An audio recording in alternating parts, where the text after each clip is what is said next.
Introducing Mohammed Al Fayed, friend or foe. So this is a theory that I had once that I posted up on X. It gathered some traction, but most notably in that from Thomas Markle Jr., which led me to believe there was a little something in it that, maybe.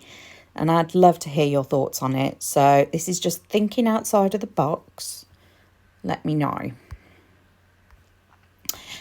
So this is the obituary of Mohammed Al Fayed, who died a few years ago, aged 94.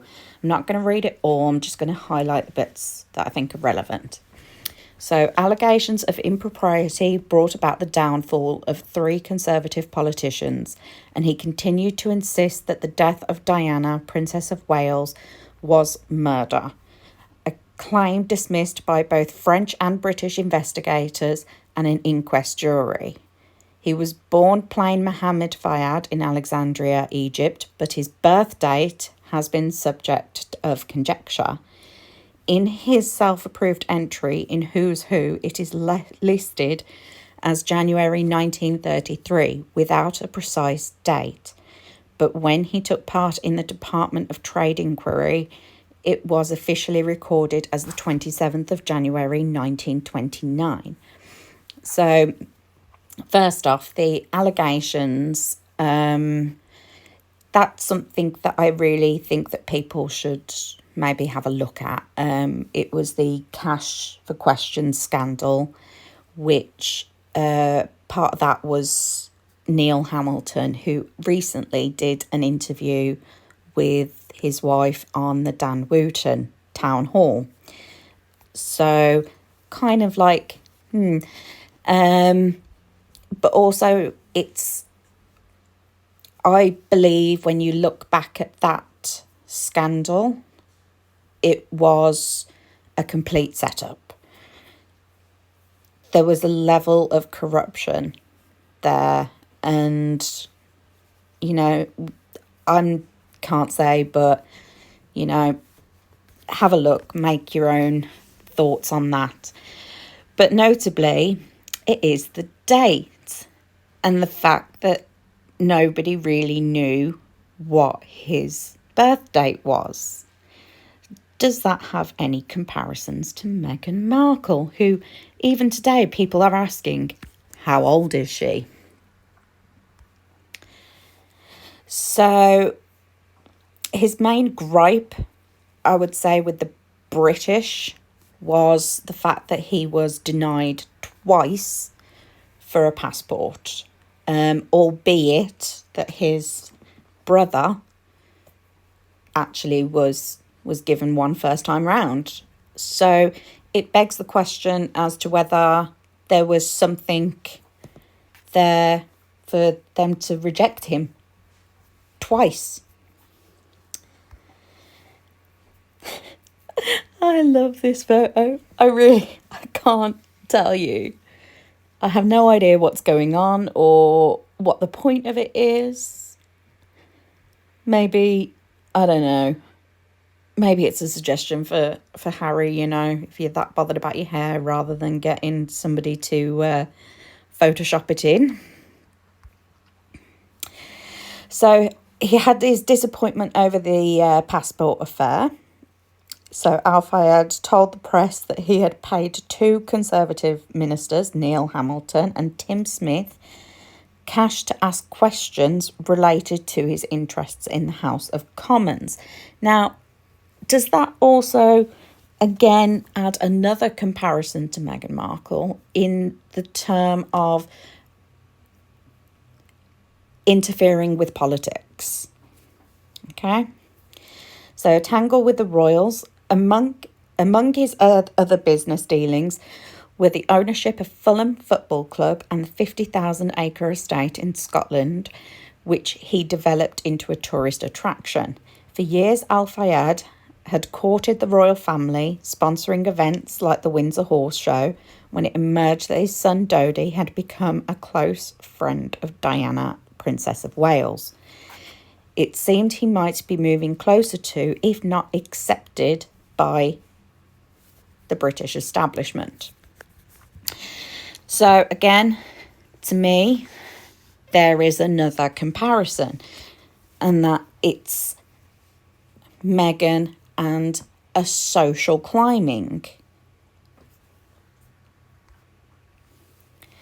Everything changed in 1997 when his son and the princess were killed in a car crash in Paris while being driven and guarded by Al Fayed's employees. Evidence that the car's driver had been drinking heavily embarrassed Al Fayed, but he shifted the blame. Another comparison. The paparazzi are the main cause. If anyone wanted to hurt my son or Diana, they had plenty of opportunities. At the crash inquiry, he verbally abused the princess's mother, Frances Shandkid, saying, "I don't give a damn about her. She is a snob." He's such a lovely guy, isn't he? But yes, there is another comparison in terms of shifting blame rather than accepting that your actions have consequences. Also, there is a bit of a comparison here, I feel, in with Harry. If anyone wanted to hurt my son or Diana, they had plenty of opportunities. We see today Harry fighting with the UK government for his IPP status, for that security, and yet there are no threats. Don't get me wrong, the British cannot stand the pair. If we never saw them again, we would be quite happy. But there's still this issue of security, and that we don't like them, but we don't want to hurt them. So, frustration with the UK. In the years after the accident, Al Fayed continued to blame what he called the establishment for the deaths of Dodi and Diana. In February 2008, he gave evidence at the inquest into the deaths, claiming the couple had been murdered on the orders of Prince Philip and with the connivance of MI6. His remarks were widely condemned, and in summing up, the coroner said that the conspiracy theory advanced by Mohammed Al Fayed has been minutely examined and shown to be without any substance. Again, that is more comparisons. So we know that Meghan Markle has an issue with the UK. We also know that she has made allegations against the establishment without any substantial evidence. So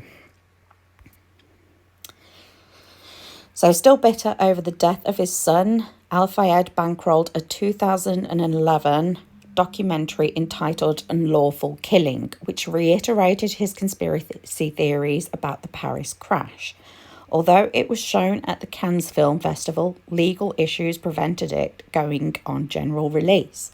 Al Fayed never forgave his adopted country for refusing the citizenship he craved so much. The political scandals and the accusations over the deaths of Dodi and Diana were seen by many as his revenge against an establishment which had never accepted him as one of its own. Again, even more comparisons. So, Al Fayed, he bankrolled a 2011 documentary, and that, whereas Meghan and Harry, as soon as they left, they were doing Netflix documentaries, Oprah interviews. Anybody that would listen, they went for it. So, on top of that, he never forgave his adopted country. Again, more issues with the UK for refusing the citizenship he craved so much. Because we never adored Meghan as much as she would have liked. And that, although at the very beginning, we did.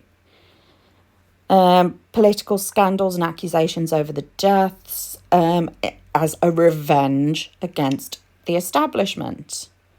because she was never accepted as one of their own.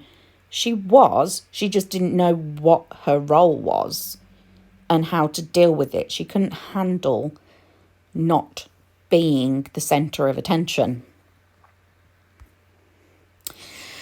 So with that in mind, I just want to go over this little article here. I won't go through it again, just highlighting the relevant bits. But this was done in 2003 in September, and it was how Mohammed Al-Fayed landed Harrods through skullduggery and fake news. So feel free to pause at any point and have a look through.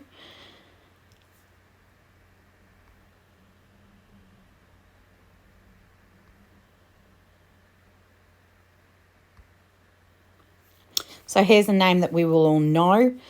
Fayed was invariably accompanied by his minder, Harrods' impossibly suave public affairs director, Michael Cole, a former BBC royal correspondent, whose cultivated emulance contrasted sharply with Fayed's predilection for outrageous abuse embroidered with profanities.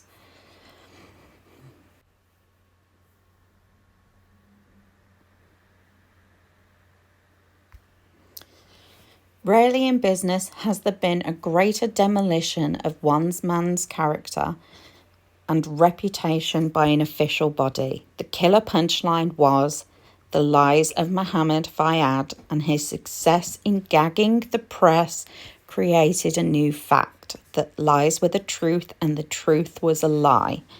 Fayed did have a relationship with the truth, but it was as a second cousin twice removed. Long before Donald Trump made the phrase popular, the Egyptian shopkeeper was a pioneer of fake news. Do we not see a massive comparison here? Is it possible that essentially we have Meghan Markle, who is taking sort of reenactments? Is Mohammed Al-Fayed an inspiration, or is Mohammed Al-Fayed something more? So this is the Mirror article in 2013 regarding the crash. So this is a Mirror article on August 2013. Princess Diana death, the controversial theories about what caused the crash. So Princess Diana's death nearly 16 years ago shocked the world and led to controversial theories about what had caused the crash. Mohammed Al-Fayed, Dodi's father, was perhaps the most outspoken, claiming the couple had been murdered by security services. For more than a decade, he kept up a legal quest to prove the deaths had not been an accident. He never accepted that his employee, Henry Paul, who was driving the Mercedes that slammed into the 13th pillar of the Alma Tunnel in Paris on August 31st, 1997, was under the influence of alcohol, despite blood samples showing he had been 3 times over the French drink-drive limit. Instead, he claimed that the crash had been orchestrated by MI6 at the behest of Duke of Edinburgh to kill Diana so that she would not marry Dodi, a Muslim, and bear his child. During the inquest into the deaths, however, he admitted he lacked evidence. Other claims made by Mr. Al-Fayed that came to light during the inquest were Diana had been pregnant at the time she died, which was dismissed by a pathologist, and that Diana and Dodi had planned to announce their engagement, but there was no evidence that was the case. The hearing into the deaths was also told that in 1995, Diana told several people that she believed the brakes on her car had been tampered with and that her life could be in danger. So I just want to point out a few things here. Obviously, the orchestrated by MI6 at the behest of Duke of Edinburgh. Now, Prince Philip was a big fan, as far as I was aware, of Princess Diana, because he sympathised with her in a way that people married into the crown rather than being born of the crown. So it would be, in my opinion, quite a stretch to think that Prince Philip would even go to that extreme. Also, if you noticed, there was the Meghan Markle claim regarding Prince Philip, and that with the Duchess of Windsor comment and how that upset her, like, everything does. So, but she would not marry Dodi, a Muslim, so there's the race card, and bear his child. So even though that there was no evidence to say that she was pregnant, there's the light bulb clicked on there. There was no evidence that she was pregnant, and so therefore a child is questionable. Pretty much what we see today.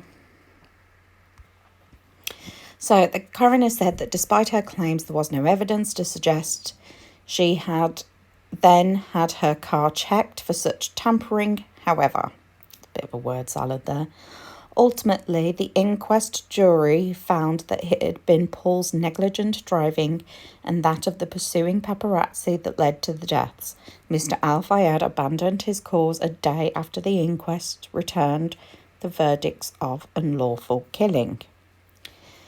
At the time, the then Harrods owner said he was making his decision for the sake of Princes William and Harry, but admitted he still had reservations about what had happened on that fateful night in France.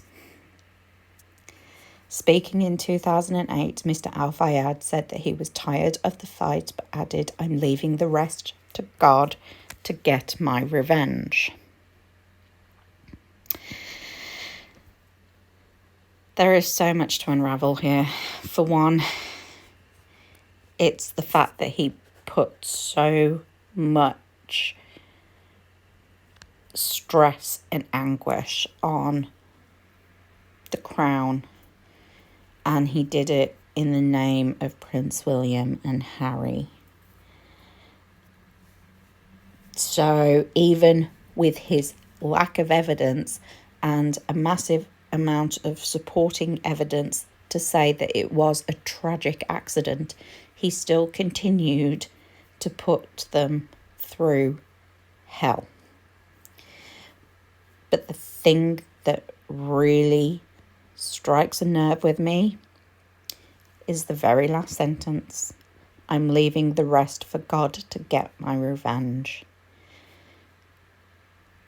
This was a man that was out purely for revenge. He wanted to bring them all down. Now the question is, did he leave it to God? Or did he take a different course? Because he wasn't getting anywhere with the establishment or the law. Nothing was working. He wasn't getting what he classed as justice or revenge for the death of Princess Diana and Dodi. So is it possible that he chose a different path to bring it down? Thanks for watching. Till next time.